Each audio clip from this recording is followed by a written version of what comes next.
I want to talk to you today a little bit about knockoffs. So I have a familiar logo up on the screen. This is the notorious or infamous or whatever adjective you want to use. This is the Mont Blanc Bird Splat. And I apologize, I am getting over laryngitis and, excuse me, wasn't even sure if I'd be able to film this video today. All right, so the reason I put the Mont Blanc Bird Splat up is because that is a very well-known brand. It's associated with excellence. Now, I have to say that ink bottle there is the only Mont Blanc I own. I do not own their pens. But when I got serious about fountain pens a few years ago, I started looking around, and what's the famous fountain pen? Well, the Mont Blanc, and I may be mispronouncing it, Mont Blanc 149, Meisterstück, or something like that. Anywho, the 149 for sure. And I found a website and it's like, wow, $100, $120. These prices are amazing. And then the little warning bells in my brain started going off and saying, no. Because a Mont Blanc 149 more typically goes for around $700 or more. So, what I was looking at was a website of not just knockoffs, but actual fakes. And what makes them fake? It's because they were claiming to be something they are not. They were claiming to be Mont Blanc fountain pens, when in fact they were who knows what. So, happy to say I didn't buy one. I am not going to have anything like that. Here's a sample. Stephen Brown, in fact, I'll put a link in the video description, possibly even a link up there because I just learned how to do it, to one of Stephen Brown's videos where he talks about how to tell the difference between a real Mont Blanc and a fake. So I have a wide array of pens in front of me. I was going to set this ink bottle aside. You don't know this, but I have almost no table space in front of me. All right, so if we're talking about the Mont Blanc as a fake, let's talk about this guy. Oh, he's got a friend. Now, Larry Barones gave me the blue one. I had the yellow one. And this is the Jinhao 159. And I was going to grab a pen holder and I forgot, so we'll just live with it as it is. Very Mont Blanc looking. I'm going to throw a picture in here. This was released to anybody can use it. I forget the exact license, but anyway, I'm okay using this picture as long as I'm not profiting from it or trying to sell it. And definitely some similarities. All right, so is this a fake? Goulet Pens recently did a video in which they talked about some of the fakes that are out there that they said they won't sell. Well, let's be serious. Are you going to look at this pen and say, by God, I thought that was a Mont Blanc? No, you're not. Now, I'll be honest, I've never actually touched or handled a Mont Blanc Meisterstück 149, but I am not looking at this pen saying, Mont Blanc. So there you get into a little bit more complicated issue. It's a pen. How much can you really do with the pen? Well, a lot, but there are limits. And, are we going to go to weirder and weirder designs so we don't share some similarities? I mean, this is some of what I'm going to walk through. A lot of them share rounded tops, kind of the tapered design, trim rings in certain places. So there's more to it. I wouldn't consider this an inspired by. I wouldn't consider this a tribute to. I just consider this a similar to, not a fake. Now, people use the word knockoff. Like knockoff, I'm not really a clothes buyer, but this is cheap J.C. Penney's clothing. I wear, I don't wear nice clothes because I'm a science teacher, so why bother? I'm just going to ruin them anyway. So I go for the low cost stuff. But there are brands, you'll see a trend start in the expensive clothes, and then it percolates down to the cheaper clothes. You will see clothes or handbags or whatever made to look like a more expensive item. And they call them knockoffs. And sometimes they'll make them just different enough they can say, oh, no, see, you didn't think that was actually what's a good clothing name? You didn't think that was a pair of Dockers because it's clearly not. It has this little difference from Dockers pants. So this may be in that genre. I don't know. So let me set them aside. I was actually inspired to record this video because I did a review last week of this Jinhao 599. So I'll put it here under the I almost called it a dash cam. Under the camera anyway. And by golly, I'm seeing some similarities. Well, let's see.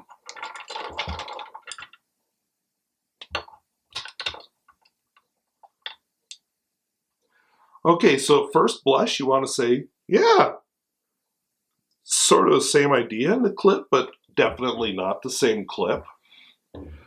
Ink window is missing, but they both have a flattened side and a flattened side. The Lamy, let's get this closer. The Lamy has the word Lamy engraved. The Jinhao has the word Jinhao, what do they call it? Screen printed on screen? I don't know. Painted on anyway. Oops, there you go. Now you can see it.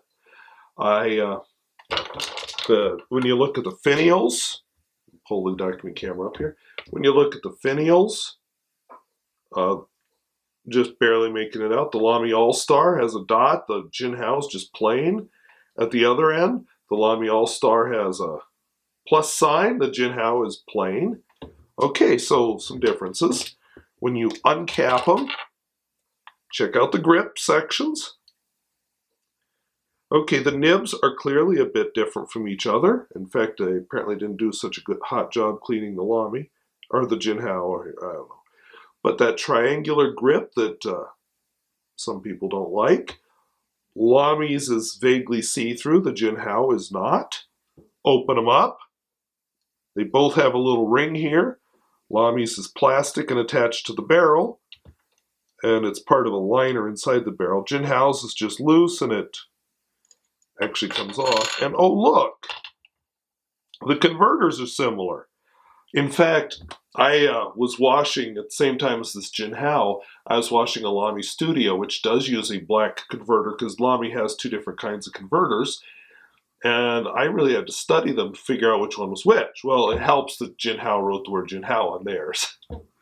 But if I uproot these guys, you can see one major difference.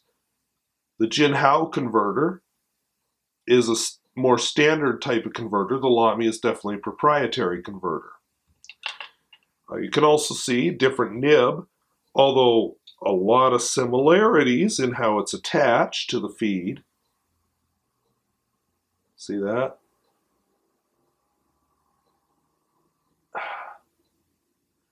Autofocus is not my friend.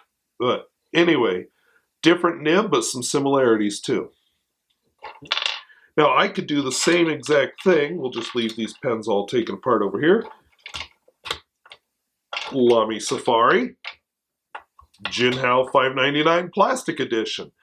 If I wanted to, I suppose I could buy one of the Lamy Vistas, which are clear and you can actually see through them, but I don't own one, so we'll just go with this. I actually like the Jinhao color a lot. It's very retro looking, but same kind of thing. You have the flattened sides. Here you really do have the ink window on the side.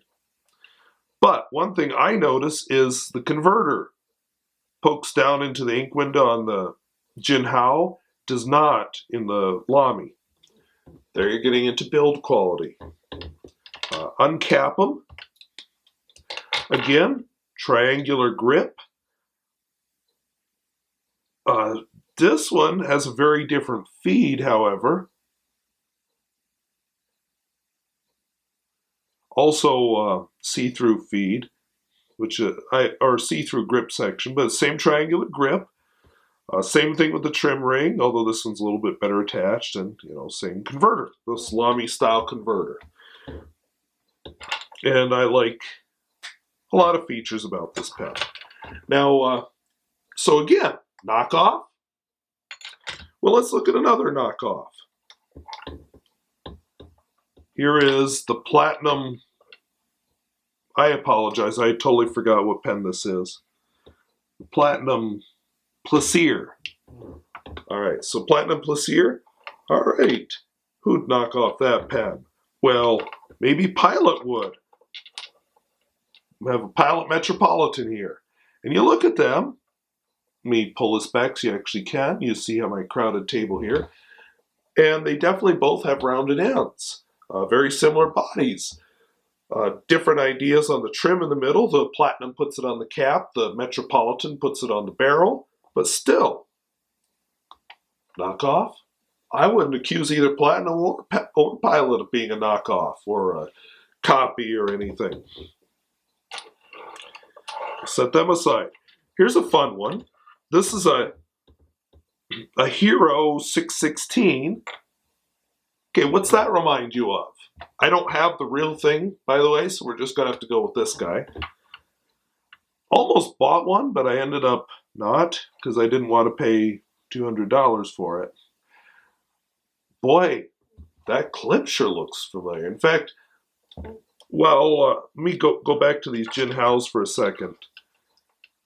This does not bother me. Yes, similar idea, but different enough that I'm saying, okay, inspired by, liked the idea, went our own route. Although the Inkwind is definitely But when I see this arrow clip, I immediately think Parker. And when I see the rest of this, I think Parker 51. I have read somewhere that the Parker 51 equipment is now in China, and that's what these are made on. I can't believe that inside here, yeah, does that look Parker 51-ish to you? Now, I can't believe that inside here we have the intricate ink collector, the wraparound nib, the fancy feed. I just can't believe that. I also think they did a better job here than Parker because there is a tiny ink window so you can keep track. But very definitely, aerometric converter. Okay, we really going to get upset about that? That's a very common design thing. Now, I didn't grab it, but I actually have a Waterman's Ideal 52, which I've reviewed. They used a lever filler, which none of these pens here are lever fillers. And one of the things they ran into is it's patented. So what they did is they made their lever filler a little different. They put a little box around it. Now, see, that's our own. Well, really, they were inspired by whoever, I think Parker actually is who they took that idea from. So, now this again, I had trouble making this visible when I reviewed it originally, and it seemed to still be having the same trouble. But it does not claim to be a Parker. It does say Hero 616 on the cap. And again, nobody's going to grab this guy and say, oh, look, a Parker 51. It's too lightweight, and I suspect if I were to dissect this part, I'm going to find a much simpler feed and no ink collector. I'll just throw a couple other examples here, and then I'll come to a conclusion with all this. Aurora. What is it? Aurora something. I like it anyway. Very 1950s or 60s looking. Waterman of some kind. Boy, I really am drawing a blank today. Now, clearly very different pens, but look at that. Same design idea. Did one of them steal from the other? Oh, let's see here. Oh, here's another Mont Blanc. No, it's a Noodler's Nippon set. In fact, the very first pen I ever reviewed. If you want to see how much I've improved my quality, check out my review of this puppy. Excuse me. But the moral of the story is, definitely shares some design similarities. Now, not quite the trim rings of this guy, and if you look at the picture, definitely not as ornate, but definite similarities there. Hey, here's another one, an Omasu Giva. kind of sharing some design features again. And then let's see here. Here is a Platinum 3776. Here is a Pilot Custom 74. Oh, did Pilot just say, well, dang, let's just slap a different clip on her and call her good? Or are these two different pens? And just for giggles and snorts, let's throw in, this is also from Larry Barones, Jinhao, I can't remember if it's a 750 or 450. 750! Sorry, these are rolling all over. And I didn't prepare how I was going to hold them in place ahead of time, so yeah. Gosh, they have a lot of similarities. Here's actually this one, you check out some of your cheap black felt tip pens around the office, they may look a lot like this. So where I'm going with this, there are knockoffs. I think there is stealing of clear, unique design features. There's an example. Let's see, where's my other example? There's an example. But also making this converter so similar. Now, there's a reason Lamy has it the way it is. Oops, sorry, you can't even see it. The reason Lamy has it the way they do makes it easier to turn. I like that better than the knurled design. But is this pen a direct copy of this one? I don't know. I would say definitely inspired by, definitely related to, definitely stole some design features, but I wouldn't consider it a knockoff. I would consider it, well, like I said, an inspired by. So I guess where I'm headed with all this, I don't like fakes are immoral. That's clearly wrong. Who's going to argue with that? That website that I looked at that had the Mont Blanc knockoffs for $100, what they're doing is wrong. They're claiming to be something that they're not. All right, that's one end of the spectrum. The other end of the spectrum, you make this totally unique fountain pen that you've never seen anything like it.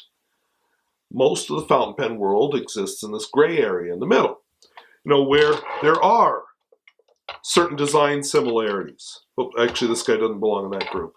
There are certain design similarities, but you do your own thing with it. It's just kind of a natural, comfortable shape to have rounded ends. And for reasons of manufacturing, you often do screw this in. Used to be a lot of these might have been pistons. So you'd turn this part. Now, none of these are piston fillers, but here's one, kind of in the same neighborhood, that is a piston filler, so that's what you do with it. There's practical reasons why some of these pens are like that. Why do we have this trim ring here that they all have? Well, it gives strength right here so it doesn't break. I will be reviewing a pen down the road where I talk about that with a pen that did have issues with breaking and had to do with that trim ring. So, these two seem to have the same thing on the cap. Well, okay. They're clearly different pens. Did one steal from the other? I don't actually see a functional reason for that, but what are you going to do with your ends of your pen? I mean, make it round, make it flat, slant it. I'm looking around here. I'm not seeing any other versions. I guess my Schrade tactical pen that I did the zombie voice for, you can make it pointy and you can stab people with it, but that's kind of a unique market. But basically, what can you do? Now, sometimes you do steal a specific feature, like this ink window is very definitely a Lamy thing. Now, could we do an ink window of a different shape? Accomplish the same goal? I think so, and that's what I think Jinhao should have done. In fact, as you can see on this pen, rather than steal Lamy's version of an ink window, if they just would have lowered this a little, maybe done something else, or, since it's a demonstrator, not bother with the ink window at all, then they'd have something more functional for their converter in this pen. But we do get inspired by each other. You might say, Well, by gosh, your reviews follow the exact same structure as Matt Armstrong, Chris Rapp, Larry Barones, and Stephen Brown. Yeah, they do. I mean, I like to think I've got my own twist to them, but excuse me, I. What are you going to do when you review a pen? You want to show people what it looks like. You want to show people what it writes like. I don't write. What does he do? The thing about the dog jumping over the lazy fox or something. I don't do that, but I write and I show a close up of it. It's what you do. So you take these good ideas. Now, you take these good ideas and do your own thing with it. English teachers will tell you there's like I forget the number because I'm not an English major. There's like 11 plots out there. And what you do with them is what makes your book unique. You've got your hero's quest, you've got your Romeo and Juliet thing. I don't really want to list them all because I'm not an English teacher. But millions of books out there based on a few just basic plots. New setting, new twist on it. Maybe mix and match some of these different plots. But in the end, books follow the same plot. Or same 11 plots, apparently. I'm not an expert in it. As I'm writing my own novel, I am not going to go steal from, I don't know who's done a ship-breaking novel. Paolo, I don't know how to say his last name. His last name is about as complicated as mine, but a different nationality. So Bagliasup. I'll print it down there. I don't know how to say his name. I'm sorry, but I have a Polish last name, and I'm used to people mutilating mine too. And I should have looked up how to say it, and I didn't. But I didn't know I was going to say this ahead of time. So we do take good ideas and good innovations from each other. Right now, there's a pen I'm somewhat interested in called the Tactile Turn Gist. And in some versions of it, I think, wow, that's quite a lot like a Lamy 2000. But they put their own twist on it. You can get Damascus steel, which I think is really cool. And if I get one, that's what I will get. They have this spiral design. Sorry, I was drawing a blank for the word there. A spiral shape cut into the barrel, the whole length of the pen to give it its unique character. So it's good. As a teacher, I'm not going to come up with everything new. You look at my chemistry class, you're going to see labs from all over the place that I just incorporated and put my own twist on them. I have come up with a few labs of my own, but the vast majority of them are ones I've taken and improved from other people.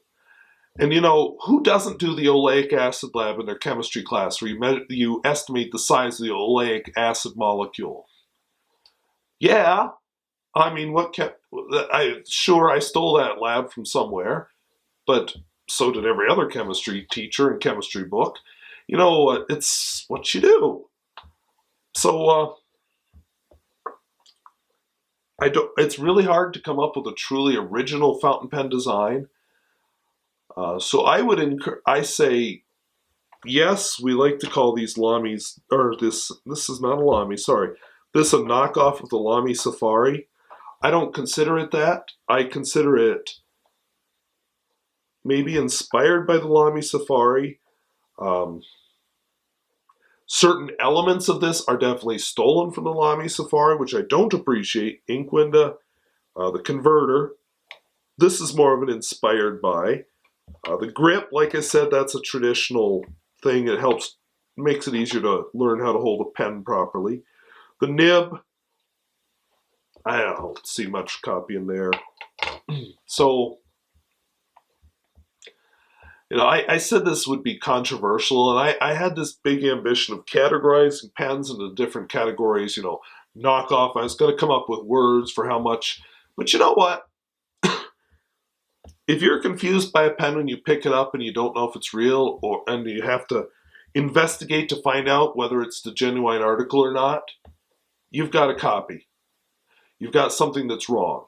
If you pick up a pen like this here, and, very definitely Mont Blanc 14090, in fact, the Jinhao 159, yeah. I'm not going to be fooled and think, oh my gosh, I've got a Mont Blanc Meisterstück for only $4. No, that's not going to happen. So it exists in a gray area. And if you go to the fountain pen forums, you'll see lots of arguments over what's a knockoff, what's a copy, what's right, what's wrong. But the reality is, I've just shown you a bunch of pens. Here they are. Let's add a few more. Here, heck, let's throw another one in the mix too. That's a beauty 8001. There. Very similar. There we go. Very similar design. Are they all knockoffs of each other? I don't think so. So I think what I've done with this rodeo pretty much is just muddy the waters. So, but I guess it's a rodeo, and cattle will muddy up their watering holes. They'll stand and pee and poop right in their own watering hole. So on that happy note, I thank you for watching, and I'll see you later. Bye-bye. What the hell did I say that for? Holy...